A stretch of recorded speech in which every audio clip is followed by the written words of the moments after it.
Alright guys, so lately with this COVID situation, lots of things in our world are very, very different. And that includes interviews, whether it's for residency, medical school, virtual interviews are becoming common via apps like Zoom. So let's go ahead and talk a little bit about that today. For the sake of this video, we'll talk about residency, but you could probably apply these tips for general interviews outside of residency, some even in situations in your daily life. Hey guys, if you're new here, comment down below if you have further questions for me and subscribe to the channel for more tips like this. So here are a few tips for you to kill any residency, med school, or job interview. Let's hop into it. So first and foremost, you're gonna get this question, how are you, or tell me about yourself. You're gonna get it, there's no avoiding it. And as much as this question sucks, you need to have an answer for it. It's one of the most important questions that any interviewer is gonna ask you because it sets the tone for the rest of the interview. Use this as an opportunity to build rapport with the person interviewing you. For example, you could respond, yeah, I'm fine, good, how are you? Or you could, elaborate a little bit more. Be like, talk about the weather while you answer the question, or I recently read so-and-so book and, I really enjoyed it, thought it was very interesting, and use that as a point to kind of make some rapport, be personable, and your interviewer will remember you, and also it'll help to build that great lasting impression. When you respond to something like, how are you, with, oh, I feel great, I went for an amazing run yesterday at this scenic memorial park, or I went to the gym yesterday, I feel full of energy, there's a chance that, look, they're also going to be able to bond with you over some natural interest, and it's going to make the rest of the conversation flow much more smoothly. It's really important to remember that you only have a couple of minutes to really give someone a good impression about yourself, so make it really good.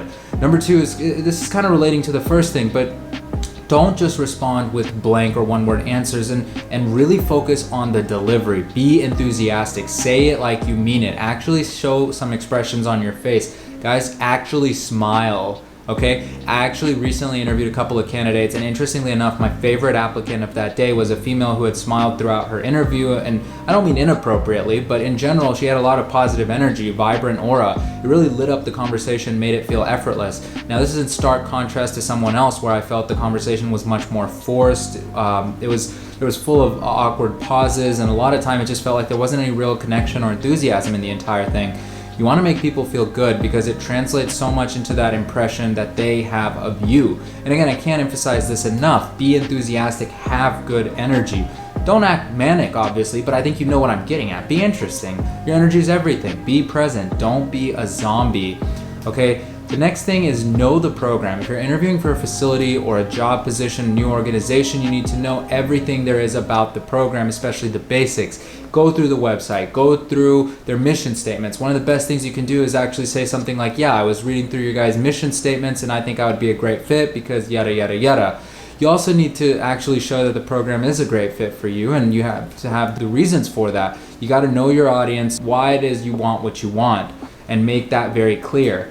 We've also stressed the importance of positivity and being present, but now you also need to avoid bringing up things like numbers or statistics because, look, if they're offering you an interview, they think your baseline application's okay.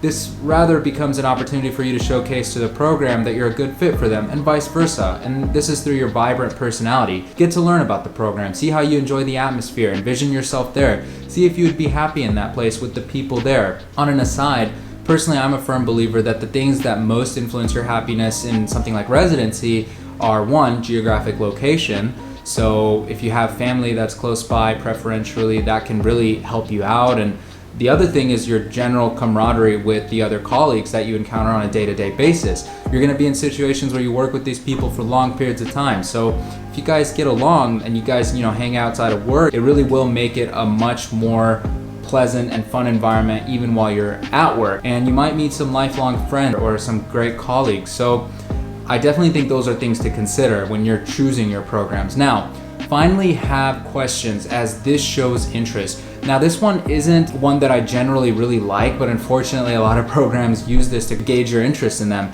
If they say, okay, do you have questions for me? And your best response is, no, not really. I mean, there's not anything else that can lead to more conversation. The reason I say that it's a little more tough is because sometimes you're going to be tempted to ask questions just for the sake of asking questions, even if you know the answers. You've probably talked to a few different people and you know the answers to some of the questions you had, but let's face it, there's a certain number of things to ask, and much of the time those things are going to be answered. But I mean, how much can we really ask? You know, after a while it all starts to sound the same anyway on both ends. So what I encourage you to do here is be personable. You can ask questions that aren't necessarily super pertinent to the program, but make sure that the conversation flows back and forth. Make sure you're not just sitting there with nothing left to contribute to the conversation, and vice versa. Again, it's about these important initial impressions. Now, here are a couple other tips that are very important that you should keep in mind. Follow up the interview, send a thank you message. Have a good, clean background, sit up straight, look into the camera when you speak, smile. Remember, posture becomes even more important because you have to not look lazy, slouched, uninterested. Sit upright, smile, be present, be engaged. Make sure you also have an outline for general topics on questions you think are gonna come up. You don't want to necessarily look overly rehearsed, but you also need to have some type of preparation so that you're able to effectively answer questions that are thrown at you. So let it flow naturally. Also, think of adversities you face. This is a very common question. It often throws people off. Make sure you have answers ready. Practice, practice, practice. Whether it's with family or friends, you need to practice so that you can become more comfortable with answering questions in this whole process. And then finally, like we mentioned, have some pre-made questions at the end of the interview that are already ready. So there you go, guys. These are some of my tips that I recommend if you are interviewing an online application cycle for residency. So I hope you gained something from this. Again, subscribe to the channel for more entertaining or helpful, interesting content. Take care and keep being a boss.